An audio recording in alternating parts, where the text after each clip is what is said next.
Tout le monde parle de récession, tout le monde surveille la Fed, tout le monde regarde les chiffres du chômage, les résultats de Nvidia et ce que l'inflation va faire la semaine prochaine.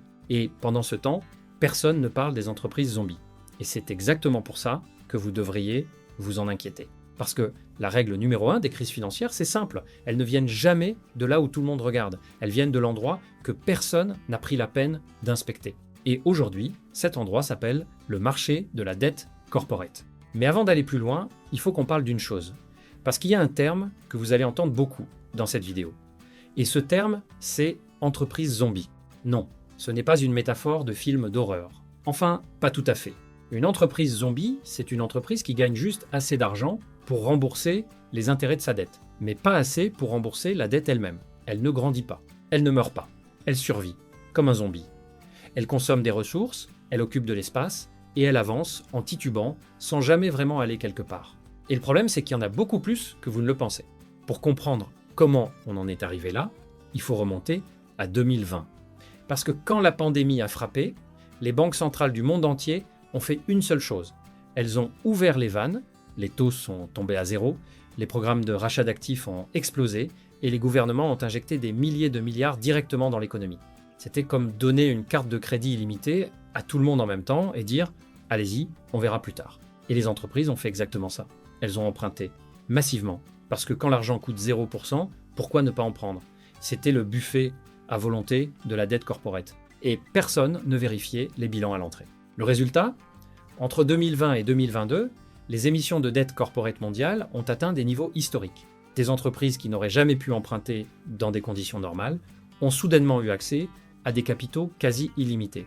Et elles ont survécu, pas parce qu'elles étaient viables, mais parce que l'argent était gratuit. Et c'est là que le problème commence. Parce que voilà ce que les gens ne réalisent pas. Quand les taux sont à zéro, les entreprises zombies sont invisibles. Elles remboursent leurs intérêts sans difficulté. Leur bilan semble correct. Et les marchés les traitent comme n'importe quelle autre entreprise. Mais quand les taux montent, tout change. Imaginez une entreprise. Appelons-la la société X.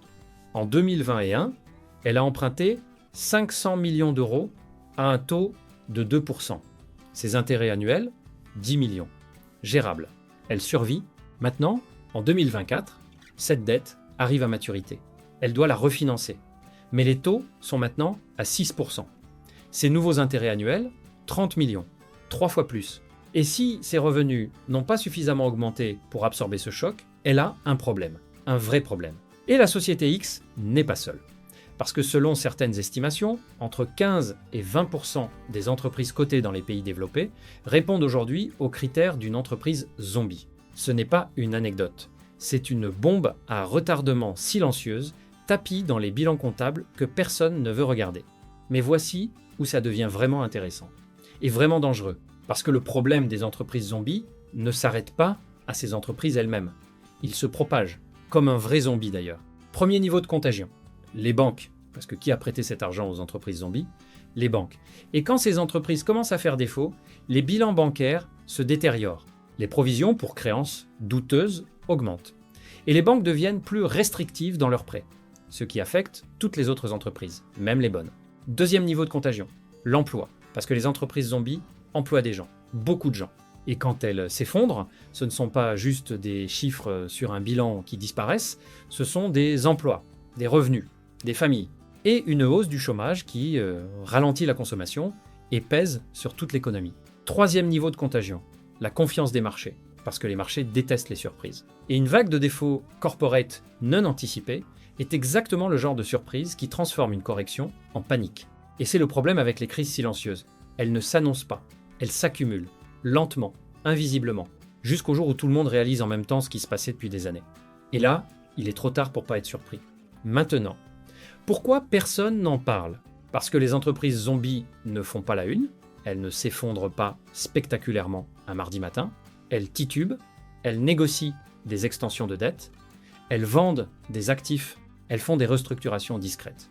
Et les médias n'ont pas de segment prévu pour l'entreprise qui survit péniblement grâce à des refinancements successifs. Et il y a une autre raison. Les banques centrales ont un intérêt direct à ne pas attirer l'attention sur ce problème. Parce que reconnaître publiquement l'ampleur du problème des zombies, c'est reconnaître que la politique des taux zéro à créer des distorsions massives dans l'allocation du capital. C'est reconnaître que l'argent gratuit a maintenu en vie des entreprises qui auraient dû mourir. Et ça, c'est politiquement inconfortable. Alors on regarde ailleurs. On parle d'inflation, on parle de la Fed, on parle de Nvidia, et les zombies continuent de tituber dans l'ombre. Et voilà pourquoi ça vous concerne directement. Parce que si vous avez un portefeuille diversifié, des fonds indiciels, ou même un simple plan d'épargne, vous êtes probablement exposé aux entreprises zombies sans le savoir. Parce que les indices ne font pas la distinction. Ils incluent tout, les bonnes entreprises et les mauvaises, les solides et les titubantes. Et si une vague de défauts corporate se matérialise dans les 2 prochaines années, c'est pas juste le marché du crédit high yield qui prend un coup, c'est le marché du crédit investment grade. C'est les fonds de pension, c'est les assureurs, c'est le système bancaire. Et par ricochet, c'est toute l'économie réelle. Comme Ray Dalio l'a dit, le marché obligataire est la colonne vertébrale de tous les marchés. Et quand les vertèbres commencent à craquer, tout le corps le ressent. Alors voilà le tableau complet. Des taux à zéro pendant des années qui ont créé des conditions artificielles. Des entreprises qui ont survécu non pas grâce à leur valeur réelle, mais grâce au coût artificiel du capital. Une remontée des taux qui expose brutalement ces fragilités cachées et une vague de refinancement à venir dans les prochaines années qui va mettre sous pression des centaines, voire des milliers d'entreprises simultanément. La crise n'arrive pas de là où tout le monde regarde. Elle n'arrive pas de l'inflation, elle n'arrive pas de la Fed, elle n'arrive pas de l'IA, elle arrive de bilans comptables que personne n'a voulu lire, elle arrive d'entreprises que tout le monde a ignorées parce qu'elles ne faisaient pas de bruit, elle arrive des zombies, et les menaces les plus dangereuses sur les marchés, ce ne sont jamais les plus bruyantes. Ce sont toujours celles qui se cachent en pleine lumière et qui titubent silencieusement vers vous depuis des années. Si vous voulez continuer à regarder au bon endroit, abonnez-vous et activez les notifications. Parce que ce canal existe pour une seule raison, vous montrer ce que les médias traditionnels ne veulent pas vous montrer.